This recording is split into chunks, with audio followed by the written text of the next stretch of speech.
सभी किसान साथियों को राजेश कटारिया तरफ से नमस्कार। आज भी हमारा स्पेशल विषय होगा जड़ों के माध्यम से खाद देने का।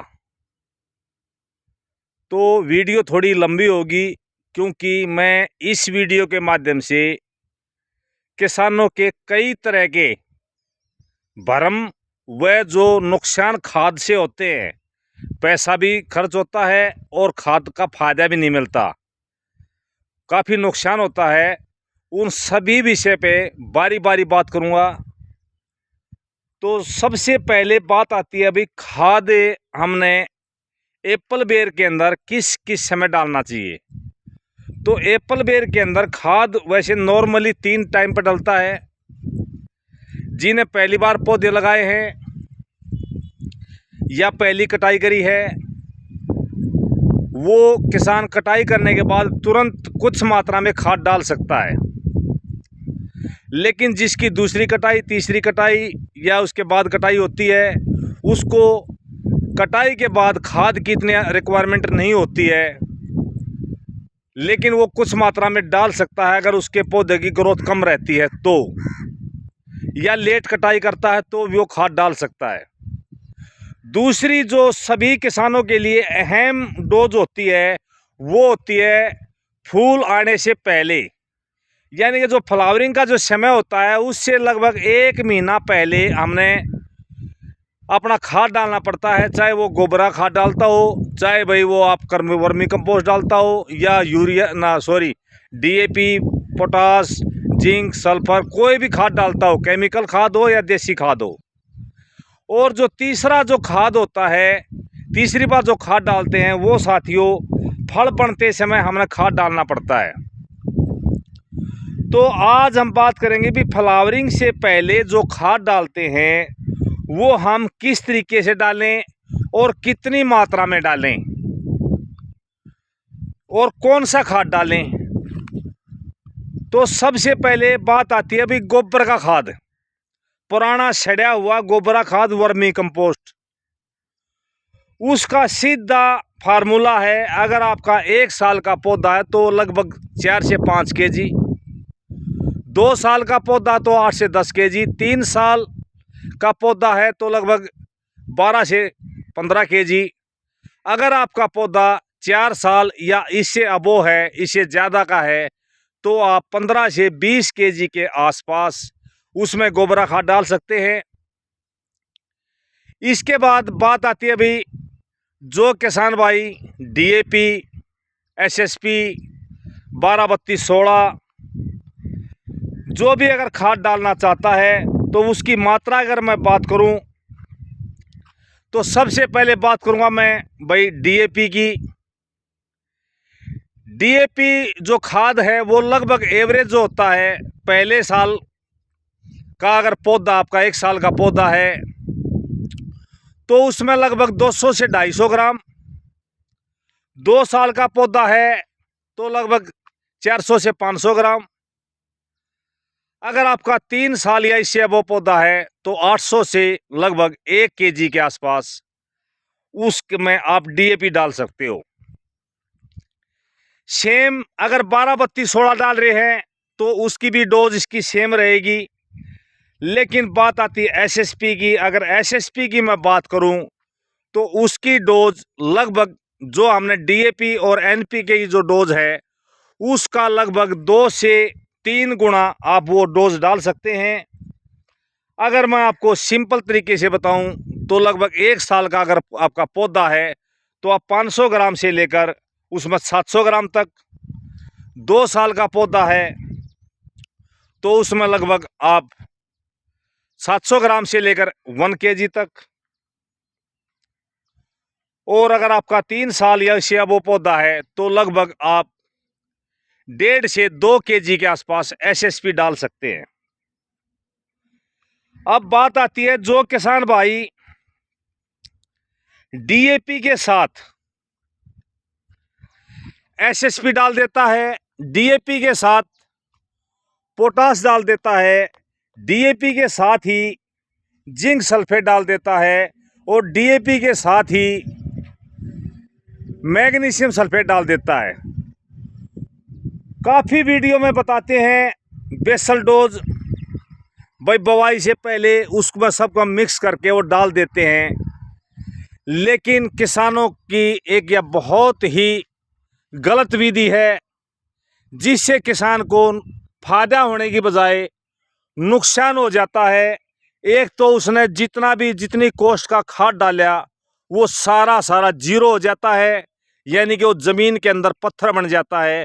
उसमें ना तो डीएपी मिलता है, ना पोटास मिलता है, ना जिंक मिलता है, ना सल्फर मिलता है। साथियों, इसका कारण सीधा फार्मूला है। अगर आपने सभी खादों को डालना है तो किस किस खाद को एक साथ मिलाएं और किसको ना मिलाएं। सिंपल तरीका है। 3 तरीके के खाद होते हैं। एक फास्फेट, जैसे अपना डीएपी, अमोनिया और फास्फेट। दूसरा होता है हमारा जैसे एसएसपी, वो भी फास्फेट में आता है।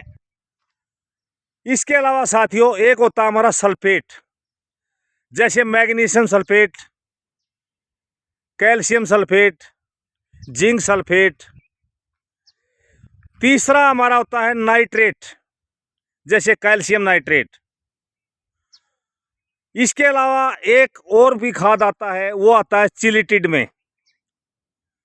तो कभी भी आप फास्फेट के साथ सल्फेट वाला खाद ना मिलाएं, और सल्फेट वाले खाद के साथ कभी भी आप नाइट्रेट वाला खाद ना मिलाएं, और फास्फेट और नाइट्रेट खाद वो भी आपस में ना मिलाएं।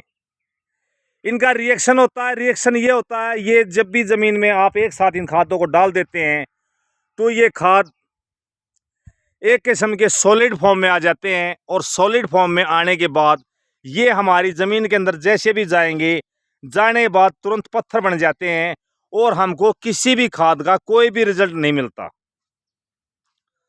अब आप बात करोगे भी खाद को डालना कैसे है। अगर हम सबको अलग अलग डालेंगे तो बहुत लंबा विषय हो जाएगा। तो साथियों, कुछ खाद ऐसे होते हैं जो हम एक साथ डाल सकते हैं, या एक ही खाद में हमको कई चीज़ों की पूर्ति हो जाती है। इसलिए मैं कहता हूँ रासायनिक खाद वाले को ज़रूरी है वो एसएसपी का ज़रूर इस्तेमाल करें, क्योंकि उसके अंदर कैल्शियम भी और सल्फर भी और आपका फास्फोरस भी। और फ्लावरिंग से पहले सबसे ज़्यादा हमारे को जो रिक्वायरमेंट होती है वो होती है साथियों फास्फोरस की, उसके बाद कैल्शियम की और सल्फर की।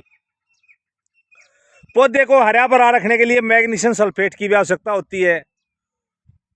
तो वीडियो काफ़ी लंबी हो जाएगी, मैं हर एक विषय पे अलग अलग मैं बात करूँगा तो बहुत लंबा चौड़ा। सीधा फार्मूला है, आप फास्फेट के साथ ना तो नाइट्रेट खाद मिलाएं, ना आप सल्फेट खाद मिलाएं।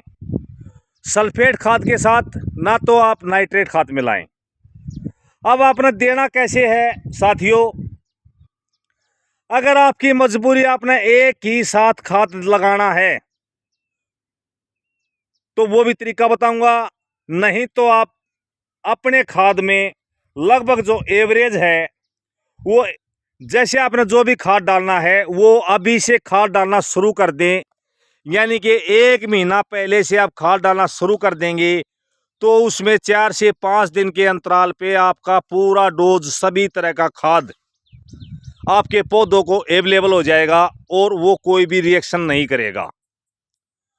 उसका तरीका क्या है, जैसे सपोज करो हमारे सामने ये पौधा है, इसकी अगर मैं कैनोपी की बात करूं तो एवरेज इसकी कैनोपी जो आ रही है इस समय 7 से 8 फीट का राउंड है। दूसरी भाषा में बात करूं तो पौधे से लगभग 3 से 4 फीट चारों तरफ का इसका राउंड हो चुका है। तो हमने खाद डालने का तरीका क्या है साथियों, जिसकी कैनोपी लगभग 3 से 4 फीट उत्तर साइड, 3 से 4 फीट दक्षिण साइड, और 3 से 4 फीट पूर्व, 3 से 4 पश्चिम, यानी चारों तरफ 3 से 4 फीट है।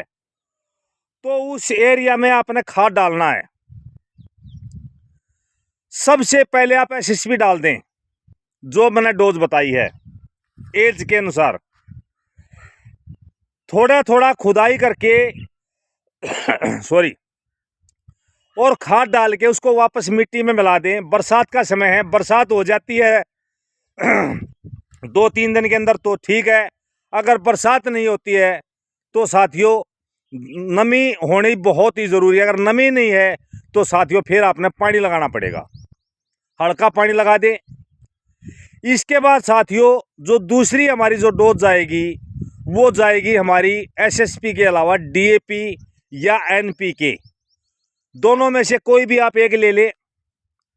उसकी डोज 4 से 5 दिन के बाद जहां आपने पहले वाला जो खाद डाला है या तो उससे 3 से 4 इंच अंदर की तरफ या 3 से 4 इंच बाहर की तरफ, चारों तरफ का खाद डाल दें।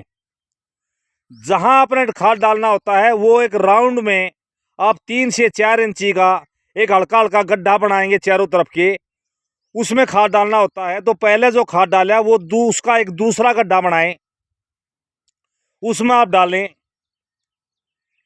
इसके अलावा साथियों इसमें हमको जो एसएसपी अगर नहीं डालता है तो उसने कैल्शियम भी अलग से डालना पड़ेगा, क्योंकि कैल्शियम की इस समय काफ़ी रिक्वायरमेंट होती है पौधे को। तो कैल्शियम के काफ़ी स्रोत हैं, वो हम जो जैविक तरीके से जो जैविक खेती करते हैं उस वीडियो में पूरी चर्चा करेंगे, वो वीडियो देख सकता है। बाकी जिप्सम अगर जिस किसान ने डाला है तो उसने कैल्शियम की आवश्यकता नहीं होगी, क्योंकि जिप्सम में भी एक कैल्शियम और सल्फर दोनों का स्रोत होता है। इसके बाद साथियों हमारे पौधे को हरा भरा रखने के लिए इस समय मैग्नीशियम सल्फेट की आवश्यकता ज़रूर होती है। तो वो साथियों जब दूसरी बार अगर आप खाद डाल रहे हैं तो या तो उसके साथ डाल दे। उसके साथ डालने का तरीका क्या है, जो भी आपने राउंड में एक पट्टी को खुदाई की 3 से 4 इंची गहरी, उससे लगभग 3 से 4 इंची या तो अंदर की तरफ या बाहर की तरफ एक अलग पट्टी और खोद लें लगभग 1 से 1.5 इंची की, और उसमें अपने पौधे को डिवाइड करके जितने पौधे आपके अंदर है 4 से 5 केजी मैग्नीशियम सल्फेट वो उसके अंदर डाल दें और पानी लगा दें। या उसमें भी आप 4 से 5 दिन का गैप करके और फिर जहां आपने पहले वाला खाद डाला है उस खाद के ऊपर का भी आप, क्योंकि वो मिट्टी में अपना काम कर चुका होगा, उसके बाद उसमें डाल सकते हैं। या साथियों एक सिंपल तरीका ये है, अगर आप छिटक के, क्योंकि बहुत से किसान भाई पूरे खेत में खाद को छिटक के डालते हैं, जैसे यूरिया को फेंकते हैं, इसी तरह डीएपी को फेंकते हैं, इसी तरह अपना एसएसपी को फेंकते हैं, पूरे खेत में फेंक देते हैं। क्योंकि जिसने 10x10 पे या 10x12 पे या 8x10 पे अगर बागवानी कर रखी है तो साथियों इसकी जड़ पूरे खेत में फैल जाती हैं, तो वो कहीं पर भी खाद डालेगा वो पौधे को ग्रहण हो जाएगा। उसमें साथियों आपने करना क्या है, जैसे आपने पहले एसएसपी फेंक दिया, मिला के नहीं फेंकना है। उसके बाद आपने डीएपी जो फेंकना होता है वो साथियों उसमें आप अगर आप 50 केजी डीएपी 1 एकड़ में डालते हैं तो उसके अंदर लगभग 15 से 20 केजी पुराना सड़ा हुआ गोबर का खाद मिला लें, और उसके ऊपर एक गोबर के खाद की हल्की हल्की परत बन जाएगी। और छिटकने से कोई भी अगर 2 दाने एक जगह स्थापित होते हैं तो उसमें रिएक्शन नहीं होगा। इसी तरह से 4 से 5 केजी मैग्नीशियम सल्फेट को उसको भी आप साथियों आप अपने जो गोबर खाद है, जो 5 केजी अगर मैग्नीशियम सल्फेट लेंगे तो उसमें लगभग 10 केजी गोबर का खाद या वर्मी कंपोस्ट उसमें अच्छी तरह मिक्स कर लेंगे और उसको भी ऐसे ही छिटक देंगे। छिटकने से ज़्यादातर दाने हमारे अलग अलग गिरेंगे खेत में, उससे कोई भी रिएक्शन नहीं होता। जब हमारे दाने एक साथ गिरते हैं तो वहाँ रिएक्शन होता है, वहाँ सॉलिड फॉर्म में हमारा खाद चला जाता है, जिससे हमारे पौधे को वो खाद उपलब्ध नहीं हो पाता। इसके अलावा साथियों आप ज़्यादा से ज़्यादा इस समय जितने भी जो कल्चर होते हैं, जैसे पीएसबी कल्चर का अगर अपने खेत के अंदर इस्तेमाल करेंगे तो साथियों उससे जो आपके खेत के अंदर पहले से ही already nitrogen, phosphorus, potassium, zinc, sulphur, magnesium, जो भी आपके खेत के अंदर पहले से ही पड़ा होगा वो आपके पौधे को ग्रहण कराने में बहुत बड़ा सहायक होता है। तो आप उस कल्चर को पानी के साथ चला सकते हैं। अगर आपने पानी की रिक्वायरमेंट नहीं है साथियों, जैसे अभी हमारे खेत में फुल नमी है और अभी हमने उदाहरण के तौर पे खाद डालना है, तो खाद डाल के खाद को हम जैसे भी मिट्टी में मिलाएंगे तो मिलाने के बाद गीली मिट्टी पे उसका स्प्रे भी कर सकते हैं। उसकी मात्रा की बात करें तो लगभग 1 लीटर पीएसबी कल्चर को आप मल्टीप्लाई कर लें। मल्टीप्लाई करने के बाद उसको एक 200 लीटर के ड्रम में 2 किलो गुड़ डाल दें और 1 लीटर अपना पीएसबी कल्चर डाल दें। वो 3 से 4 दिन में मल्टीप्लाई हो जाता है। उसको आप अपने खेत में 100% स्प्रे करना तो 100% ज़मीन पे उसका स्प्रे कर दें। उसमें 5-10 लीटर अपना रख ले ताकि वो आने वाले समय में फिर मल्टीप्लाई करके उसको पानी के साथ आप चलाएंगे। जब तक आपका फ्रूट का साइज़ पूरी तरह डेवलप नहीं होता, पीएसबी कल्चर को जितना ज़्यादा अपने खेत के अंदर आप चलाएंगे वो आपके पौधे को हर तरह से न्यूट्रेंट ग्रहण कराने में बहुत ज़बरदस्त सहायक होगा। चाहे आप न्यूट्रेंट ऊपर से दे रहे हैं या न्यूट्रेंट आपके ज़मीन में पहले से पड़े हुए हैं, वो पीएसबी कल्चर जो होता है सभी न्यूट्रेंट को वो आपके पौधे को ग्रहण कराने में सहायक होता है। और साथ ही साथ साथियों वो आपकी ज़मीन को भुरभुरी बनाता है, यानी उपजाऊ भी बनाता है। तो इस तरह से आप खाद डालेंगे तो साथियों आपको गजब के रिजल्ट मिलेंगे। आपके हर तरह से जो खाद है, जो पैसा है आपका खाद पे जो आपने गया है वो वेस्ट नहीं होगा। क्योंकि अगर आपने एक साथ सभी खादों को मिला के अगर डाल दिया तो 100% आपका पैसा वेस्ट होगा। आपका पैसा किसी भी काम नहीं आएगा। आपका जो खाद है वो भी आपकी ज़मीन को भी ख़राब कर सकता है। उसका रिएक्शन होने के बाद आपके कई तरह के पौधे में अलग से साइड इफ़ेक्ट हो सकते हैं या और भी बीमारी आ सकती है। बात आती है साथियों, मैं पोटाश की बात, अगर एनपीके डालते हैं आप 12-32-16 तो वहाँ पोटाश की आवश्यकता नहीं है। अगर बाय द वे आप एनपीके 12-32-16 आपको नहीं मिल रहा है तो उसकी जगह 10-26-26 भी डाल सकते हैं। अगर वो भी नहीं मिल रहा है तो साथियों वहाँ पर आपने पोटाश अलग से देना पड़ेगा। तो पोटाश अलग से देने के लिए साथियों उसको भी आप इसी तरह से जैसे मैंने बताया है गोबर के खाद में मिला के और उसको अपने खेत में छिटक सकते हैं। अगर आप पौधे के चारों तरफ का देते हैं तो उसकी एक एक्स्ट्रा नाली उसकी भी बना लें। उसका 1-2 इंची का गैप रख के चारों तरफ पौधे के नाली बना लें, 3-4 नाली बना लें, 2-2, 3-3, 2.5 इंच की, और इतनी ही गहरी बना लें, इतनी ही चौड़ी करें। उसके अंदर अलग अलग सभी खादों को डाल के मिट्टी डाल दें या उसके ऊपर गोबरा खाद डाल दें तो साथियों वो रिएक्शन नहीं करेगा और वो आपके पौधे को 100% अवेलेबल होगा। बात आती है भाई, इसके बाद मैंने इसी वीडियो में लगभग सेकंड न्यूट्रेंट की लगभग बात कर दी है। लेकिन सेकंड न्यूट्रेंट क्यों है ज़रूरी, कब कब इसकी आवश्यकता होती है, कैसे कैसे हम इसका पौधे में जड़ों के माध्यम से या स्प्रे के माध्यम से दे सकते हैं, और फ्लावरिंग से पहले और आपने अहम जो कार्य है वो और क्या क्या करने हैं जो बहुत ही ज़रूरी है। क्योंकि वह कार्य नहीं किए तो काफ़ी किसानों के पिछले साल भी काफ़ी तरह से नुकसान हो चुका था। तो वो नुकसान ना हो इसके लिए अगली वीडियो का इंतज़ार करें। आज की वीडियो में इतना ही। वीडियो आपको अच्छी लगे तो लाइक और शेयर ज़रूर करें, और इसी तरह की अगर वीडियो चाहते हैं जानकारी से भरपूर तो चैनल को सब्सक्राइब कर लें। धन्यवाद दोस्तों। जय हिंद, जय भारत, जय माता दी।